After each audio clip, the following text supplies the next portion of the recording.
Welcome back to my inner sanctum.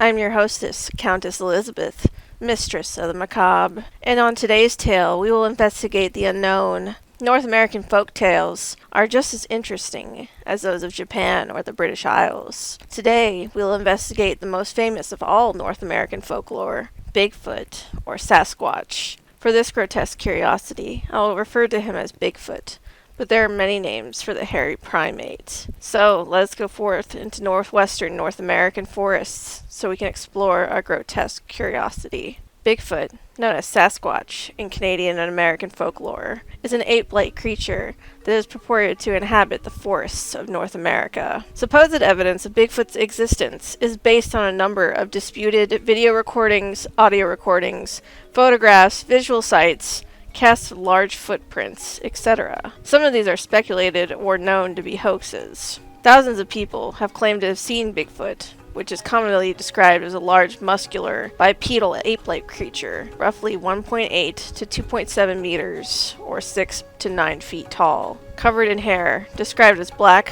dark brown, or dark reddish. Usually, a pungent, foul odor is sometimes associated with the reports of the creatures as well. The enormous footprints for which the creatures are named are claimed to be as large as 610 millimeters, 24 inches, long, and 200 millimeters, or 8 inches, wide. Some footprint casts have also contained claw marks, making it likely that they come from known animals, such as bear, which have 5 toes and claws. Ecologist Robert Pyle argues that most cultures have accounts of human-like giants in their folk history, expressing the need for some larger-than-life creature. Each language had its own name for the creature, featured in the local versions of such legends. Many names meant something along the lines of wild man or hairy man, although other names described common actions that it was said to perform, such as eating clams or shaking trees. Chief Michel of the Nalaka Pamu at Lytton, British Columbia, told such stories to Charles Hill Tout in 1898. He named the creature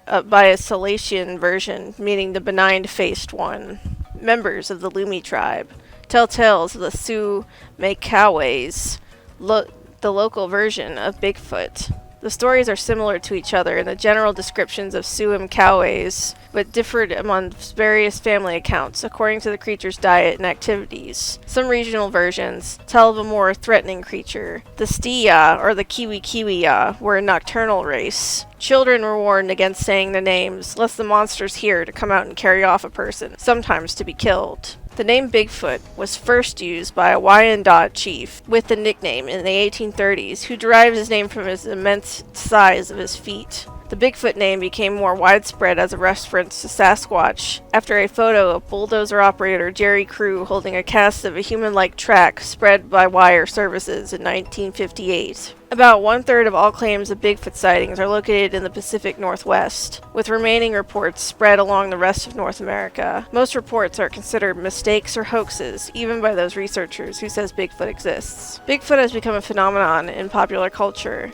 and sightings have spread throughout North America, but predominantly occur in the Pacific Northwest region of Washington, Oregon, Northern California, and British Columbia. Other prominent areas of supposed sightings include the rural areas of the Great Lakes region and the southeastern United States. Many of these regions have differing names for the creature, such as grassman or skunk ape. The debate over the legitimacy of Bigfoot sightings had reached its peak in the 1970s, and Bigfoot had been regarded as one of the first widely popularized example of pseudoscience in American culture. What does Bigfoot do? According to the myth, alleged eyewitnesses and individuals researching the phenomenon of Bigfoot have indicated a number of disputed behaviors supposedly related to the creature. Some of these reported behaviors included patterned, repetitive knocking sounds said to be produced by objects such as rocks or logs, commonly known as wood knocking, rock throwing, and vocalization of howls, moans, grunts, whistles, and even a form of supposed language. Some of these alleged vocalization recordings have been analyzed by individuals, such as retired U.S. Navy cryptologic linguist Scott Nelson. Scott analyzed audio recordings from the early 1970s, said to be recordings in the Sierra Nevada mountains, dubbed Sierra Sounds, and stated, "It is definitely a language. It's definitely not human in origin, and cannot have been faked. Additionally, structures constructed of broken and twisted tree limbs, seemingly placed in specific areas, have been discovered in forests that have been attributed to Bigfoot. Many alleged sightings are reported to occur at night, leading to some speculations that the creatures may possess nocturnal tendencies. This is also backed up with the Native American stories of the creature. However, mainstream science largely disputes this claim, as all known apes, including humans, are diurnal, with only lesser primates possessing nocturnality. Bigfoot proponents Grover Krantz and Jeff H. Bourne believe that Bigfoot could be a relicit population of Gigantolopithecus.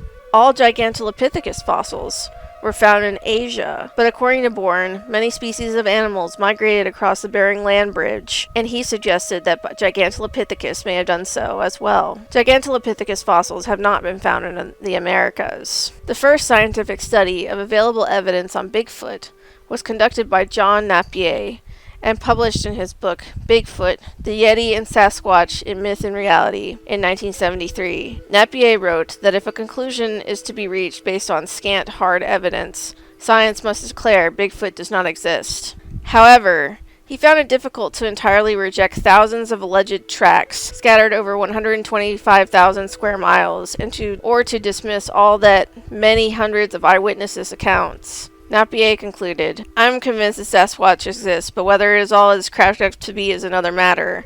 There must be something in the Northwest America that needs explaining, something that keeps leaving man-like footprints." So whether you believe in Bigfoot really goes down to being convinced Sasquatch exists and wondering what made all those footprints. However, the link that Bigfoot could be a Gigantolopithecus is promising, but lacks evidence such as fossils being found in North America. There seemed to be more damning evidence against Bigfoot. A study published in the Journal of Biogeography in 2009 by J.D. Lozier used ecological niche modeling on reported sightings of Bigfoot, using their locations to infer Bigfoot's preferred ecological parameters. They found it was a very close match to the ecological parameters of the American black bear. They also noted that an upright bear looks much like Bigfoot's purported appearance, and consider it highly improbable that the two species have very similar ecological preferences, concluding that Bigfoot sightings are likely sightings of black bears. And in the first systematic genetic analysis of 30 hair samples that were suspected to be from Bigfoot, Yeti, Sasquatch,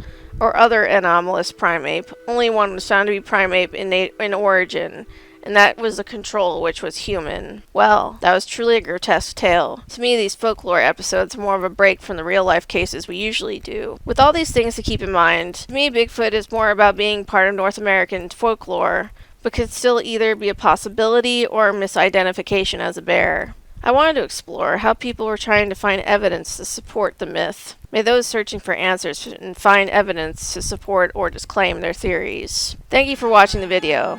Subscribe, like, and share if you would also like to keep exploring our grotesque curiosity. We will meet again in the darkness of the night.